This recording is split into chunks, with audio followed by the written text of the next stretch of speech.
Hey, bonjour Simon. Bonjour Réa. Ça va Bonne bien? année. Oui, bonne année parce Oui. que on est en janvier. On est rendu en janvier déjà. Ouais. Ouais, Tu as eu des belles vacances? des très belles vacances.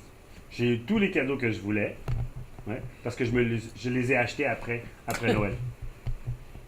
Ceux que tu n'avais pas eu, Exactement. les as achetés. Voilà. Ah, Oui, oui. ah, c'est une Et idée. toi, est-ce que tu as passé des belles vacances? Oui, j'ai passé de belles vacances et j'ai lu plein de livres. Ah, ça c'est génial, lire des livres.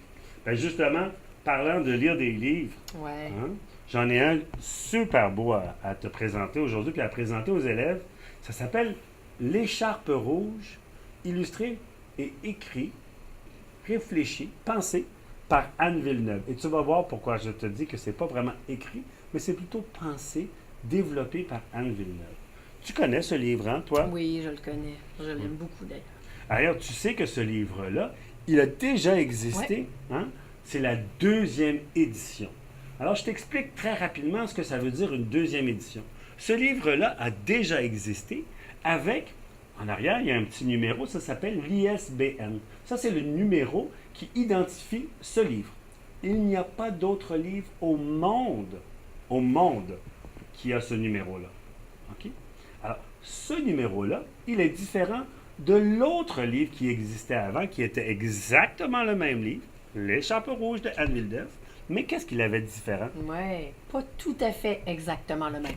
La même grandeur, mais celui-là, il y a une couverture rigide. Puis l'autre, il Et était souple. Ouais. Voilà. Et l'autre chose aussi, c'est que quand on a décidé de refaire ce livre, eh bien, Anne, elle a proposé de refaire la calligraphie du livre. Alors, même l'écriture est un petit peu différente du premier livre. Alors, des fois, tu vas trouver des livres et c'est écrit directement dessus. Deuxième édition, troisième édition. Ça arrive qu'on peut voir des livres comme ça. Ou tu peux regarder à l'intérieur, dans la page où on retrouve le copyright, ici. Et là, on peut découvrir toutes sortes d'informations, si c'est la première fois que ce livre existe, ou si c'est une deuxième édition, une troisième édition.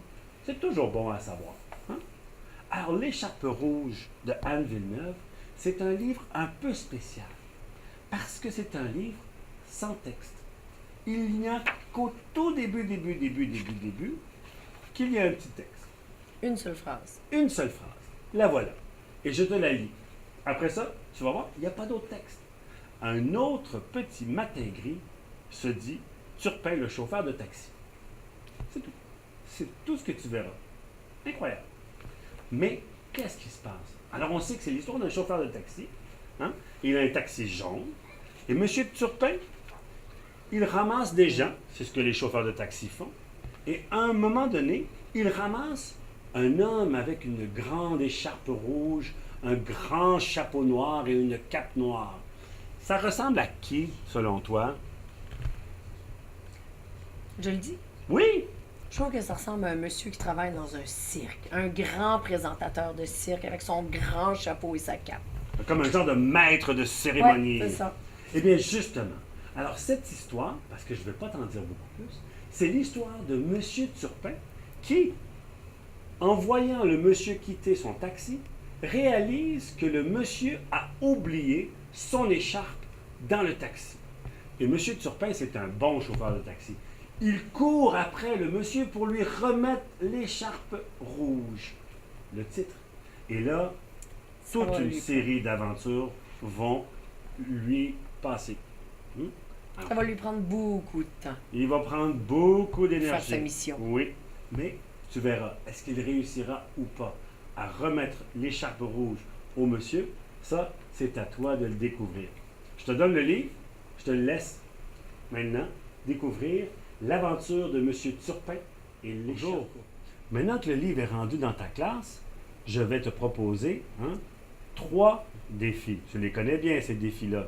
Il y a le défi Presto, le défi Molo et puis le défi Mucho. Hein? Alors, comme d'habitude, le défi Presto, c'est un petit défi que tu vas faire rapidement avec les amis à ta droite ou les amis à ta gauche, avec le professeur. C'est très important de juste faire ça rapidement, pas trop prendre de temps. Défi Presto. Alors, le défi Presto, c'est la question suivante. Si toi, là, tu pouvais être dans un cirque, qu'est-ce que tu aimerais faire dans un cirque? quel rôle aimerais-tu jouer dans un cirque? Toi, Réa, as-tu pensé à ça? Je suis en train d'y penser pendant que tu parles. Là. Tu sais, moi, je pense que j'aimerais ça être la personne qui fait les tours avec les tigres. Comme un dompteur de tigre? Ouais, comme un dompteur de tigres, là. J'aime ça, les chats. Mais les tigres, c'est comme un gros chat. Alors, il me semble qu'un dompteur de tigre, ça doit être la fin. Ouais, ça pourrait être... J'aimerais bien. Moi, je pense que j'aimerais être un clown. Quoi? Je pense que tu serais un bon clown. Tu penses que je serais un bon clown? Oui, je pense que tu serais un bon clown. On aurait du plaisir. On amène Je un pourrais nez courir la après les prochaine tigres. fois. Ton défi mollo, tu sais, ton défi mollo, c'est pour aller découvrir comment mieux utiliser ta bibliothèque, trouver les livres, tous les trésors qui sont dans ta bibliothèque. Alors, ton défi, c'est de trouver d'autres livres sans texte. Parce que peut-être que ce n'est pas le seul livre sans texte qu'il y a dans ton école. Puis, je te fais remarquer que c'est pas parce que c'est un livre sans texte que c'est un livre pour les bébés. Ça, c'est très important de savoir qu'il y a des livres sans texte, des fois, qui sont vraiment très beaux et qui sont tout à fait parfaits pour les enfants de tous les âges, y compris moi. Alors, ton défi mollo, trouver des livres sans texte. Ton troisième défi, ton défi mucho.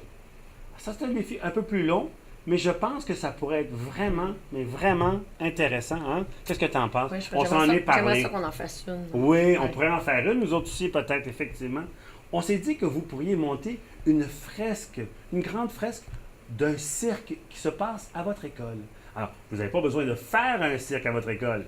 Peut-être que vous faites le cirque déjà dans votre classe, ça, je ne sais pas. Mais une fresque où vous allez dessiner comme s'il y avait un cirque qui était venu dans votre école. Puis là, vous pouvez dessiner donc votre école, mais autour, tous les animaux du cirque, les saltimbanques, les gens qui font des pirouettes, les clowns. C'est bien des clowns dans un cirque. Alors, on vous invite à faire une belle fresque d'un cirque à votre école. Et bien sûr, comme d'habitude, j'aimerais bien que vous nous l'envoyiez au courriel que vous connaissez maintenant, mieux que moi-même, je m'en rappelle, parce que vous l'utilisez souvent. Je voudrais juste te dire aussi qu'on a fait un petit spécial pour ce livre-là. Ce livre-là, on le trouve vraiment, vraiment beau. Et puis, si tu regardes les illustrations, regarde comme elles sont belles. Et on s'est dit que vous aimeriez peut-être le voir sur un grand écran. Alors, on l'a mis en format numérique pour que dans ta classe, ton professeur puisse le projeter sur le tableau blanc interactif. Et là, vous aurez le livre en géant. Ça va être chouette, je pense. Alors, tu pourras demander à ton professeur de regarder la version numérique du livre. L'autre chose que je voulais savoir, je pense que c'est important qu'on leur demande, le passeport. Comment ça va, le passeport? Est-ce que vous êtes rendu loin? Est-ce que vous avez eu le temps de compléter tous les éléments? Est-ce que ça vous dirait de nous envoyer quelques images de choses que vous avez faites dans votre passeport? Moi, j'aimerais voir les emblèmes. Si vous avez fait les emblèmes, les amis, pourriez nous envoyer des photos. Oui, c'est vrai que les emblèmes, au début, sur la page couverture, ça serait chouette de voir ce que vous avez imaginé pour votre emblème de passeport. Alors voilà, c'est déjà fini pour aujourd'hui. On te souhaite un bon mois de janvier. On se retrouve en février. À bientôt. Ciao! Bye!